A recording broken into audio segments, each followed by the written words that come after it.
Il y a un groupe en ce moment, là, Pigs. Ouais. T'as écouté ça?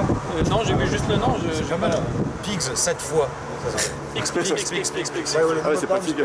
Et c'est fuzzy à bloc, c'est plutôt...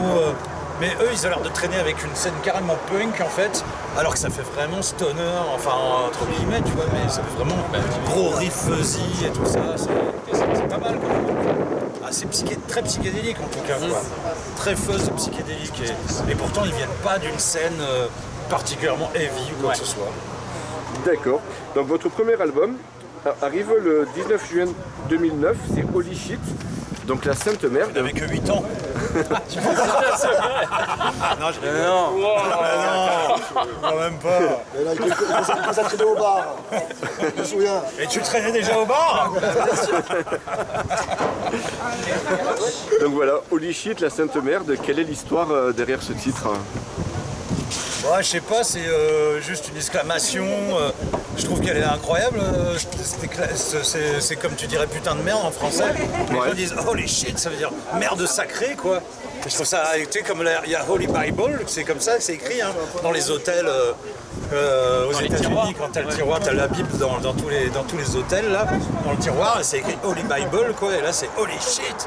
En fait, et puis, ce qui je trouvais ça collait bien avec comment dire, l'illustration qu'on a collée, quoi. Il y a un mec qui est en train de peinard, en train de boire des coups et de jouer aux cartes, il se prend un coup de gun dans la poitrine. Putain de merde alors. Ah oui. Ouais, voilà, c'est un peu tout ça. Ce qui est cool par rapport à ce titre, c'est que des années plus tard, Nebula a sorti un album qui s'appelle Holy Shit. Ah ouais, D'accord. je savais même pas. Ah oui, Nebula, c'est Holy Shit. Ah ouais. Vous avez écouté le vôtre C'est en cours martial. C'est comme ça que tu as pu te faire des implants Vous avez capillaires. écouté en fait votre album, ils ont voulu... Non, c'était pas. Et on a joué avec eux. C'était quoi, à Nîmes, D'accord. Il y a 2 ans. en 2000. Oh, la ramine de ses branlés d'ailleurs. Alors, C'est vrai. Faut Il y l'admettre. avait Flo. Il y avait Flo. On a envie de chier branlé à début là. alors les 4 titres qui sont sur l'EP, ils se retrouvent également sur l'album. Est-ce qu'il s'agit exactement des mêmes versions ou est-ce que vous avez réenregistré? Sur le Quasiment la même. Oh ouais, je pense. Juste la basse qui a changé, vu que j'étais pas sur le P. Ah oui, oui, oui. Après, c'est j'ai ça. rejoint le groupe 3 mois avant l'album. J'ai eu le temps de répéter un mois. Ouais, c'est ça, c'est d'autres J'étais versions. dans le studio, du coup les basses ne sont pas les mêmes. Non, mais je crois même que c'est d'autres versions. Après, je sais pas si on avait changé des morceaux. Je sais pas ça. Je m'en rappelle plus. En termes de Ouais, structure, je sais sensiblement pas. la même chose, oui. Mais c'était déjà Déjà, on s'embarque enregistré. Chloé, une femme sur Ça, c'est... Et Jésus revient. ça, c'est métal. Jésus à l'envers. Non, juste dans l'autre sens avant. Ok, donc le 10 août 2011, c'est votre deuxième EP Drug Queens. Alors pourquoi pourquoi ne pas avoir sorti un album? Vous étiez limité en temps à cette époque ou... Non, pas particulièrement. Une envie de faire un EP. On avait 4 titres, on voulait sortir comme ça. D'accord. Et faire juste sortir de vinyle de ça. Et non, c'est On fait le projet, c'était voulu comme ça. Naturellement. Après, comment, pourquoi, je sais plus, mais c'était fait exprès. D'accord. Non, c'était naturel. On avait ces 4 morceaux-là, on s'est dit ils vont bien ensemble. Allez, on enregistre, on sort ça. Voilà. Mais pas longtemps après, ça y est, il est parti. Sur Angel Lust, Ouais, donc, Ça plus l'Ardèche. alors, ça et la Corrèze. Ça, le Corrèze, pardon. alors 14 février 2013, il sort votre deuxième album Angel Lust. Alors on a compris que vous étiez friand de jeux de mots, mais est-ce que le titre de cet album en est un sur le Angel Dust de Face No More? Non, pas de Face No More, pas du tout. Je dis pas ça. Non, alors Angel Lust, en fait, c'est le nom de... tu sais, il paraît que les gens, quand ils se pendent, ils ont une érection, en fait. D'accord. Et voilà, ça s'appelle comme ça, le Angel Lust, la luxure de l'ange. D'accord, ok. Voilà, Ah bah j'aurais appris, ça vient de ça. j'aurais appris quelque chose. Voilà. Et pas de Face No More. Ok. C'est plus mort nos fesses que... Alors cet album il dure plus d'1 heure alors que vous fonctionnez habituellement sur des formats plutôt courts. Ouais. Pourquoi ce choix ce coup-ci? Pareil, naturel. Je sais pas, parce qu'il y avait plein de morceaux. Oui, non, mais après, c'est pareil. On fait des choses et on se dit pas attention, tel morceau est trop long, et attention, la boucle est trop long. C'est sur le moment, on compose, on est au studio, et ben, ça sonne, et puis si ça dure trop longtemps, ou trop longtemps. Ça peut paraître durer trop longtemps, mais non, nous on sort ce qui nous semble bon pour nous, que ça sonne bien.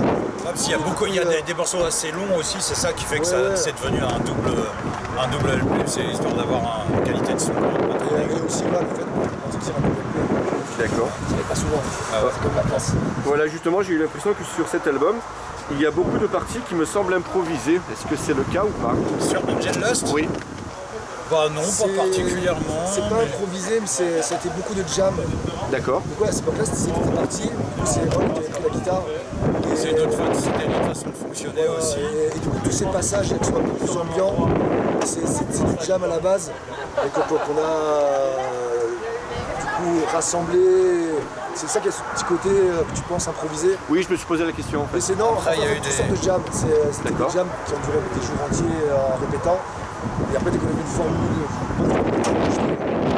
c'était quand même assez composé. Et sur scène, c'était assez libre aussi. Moi, je faisais quasiment jamais la même ligne de basse dans ces passages-là, tu vois. Je trouve que c'est juste une liberté de. Tu sais, il y avait un côté un peu plus 70s sur cet album-là que celui d'avant. Ouais.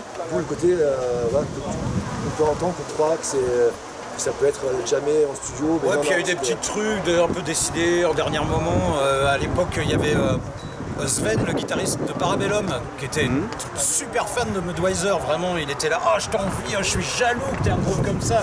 Il était incroyable pour ça, quoi. Et lui, il venait vraiment, enfin, Sven, c'est un mec qui, à 15 ans, entend Jimi Hendrix et se dit, il habite au Chili, tu vois. D'accord. Il est chilien et il se dit, moi, je vais être le bassiste de Jimi Hendrix, quoi. Et donc, il est resté dans un trip comme ça, mais même s'il est devenu guitariste, et il avait ce côté intemporel, psychédélique, blues et tout ça, et il a posé quelques solos sur cet album-là. D'accord. Donc, notamment un morceau qu'on a fait complètement en direct avec deux guitares, la voix, et avec ça, il tapait sur son flight case comme ça. Et c'est un blues, la Blackbird. Après, on a mis un petit effet, genre comme si c'était à 78 tours. Mais ça, c'est des trucs qui sont faits un peu sur le tas, au feeling et tout ça. L'avantage, c'est que Hall, qui a remplacé Saïd pendant ces années à la guitare, c'est dans son studio qu'on a fait ça. Donc, à partir du moment où tu es un peu moins limité dans le temps ou un truc comme ça, ça permet de tenter des choses, Oui, d'essayer d'accord. des choses, etc. Il a pris le temps d'expérimenter, en fait. Exactement. Alors l'album il se termine par une reprise de Night in White Satin des Moody Blues. Ouais. Comment vous êtes dirigé vers cette reprise? Ça, c'était Saïd à l'époque, avant de partir, qui avait déjà pensé à ça. Ah ouais? Ouais, je me souviens. Mais non, c'est venu de quand on a fait Toulouse is Burning, ça. Ah, mais moi, j'ai souvenir qu'il en parlait avant. Ah ouais? Oh non, peut-être que je me trompe. Il y avait un festival, Toulouse is Burning, où ils invitaient des noms des groupes.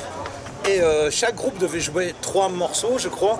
Et en fait, tu devais faire des morceaux des reprises de groupes ou chanteurs ou chanteuses dont le nom commence par la même lettre que toi. D'accord. Voilà. Et donc, on avait fait ça, Night in White Satin de Moody Blues. Et pour la petite histoire, on avait fait aussi I'm in Love de Kylie Minogue. Ouais. Madonna. et Madonna, le morceau de Austin Powers, Beautiful Stranger de Madonna. Je cherchais le titre. Voilà, et qui était d'ailleurs terrible. Et que tu te rends compte, c'est une vraie grille c'est hyper rock'n'roll en fait ce morceau-là. C'était ça qui était étonnant. Ouais, du coup on a gardé. Et voilà, celui-ci c'était le moins, on va dire, le moins piétonné, le moins dérision, quoi, tu vois. D'accord. Donc voilà, comme on est un groupe sérieux quand même, on n'allait pas mettre Madonna sur l'album. Ah, non.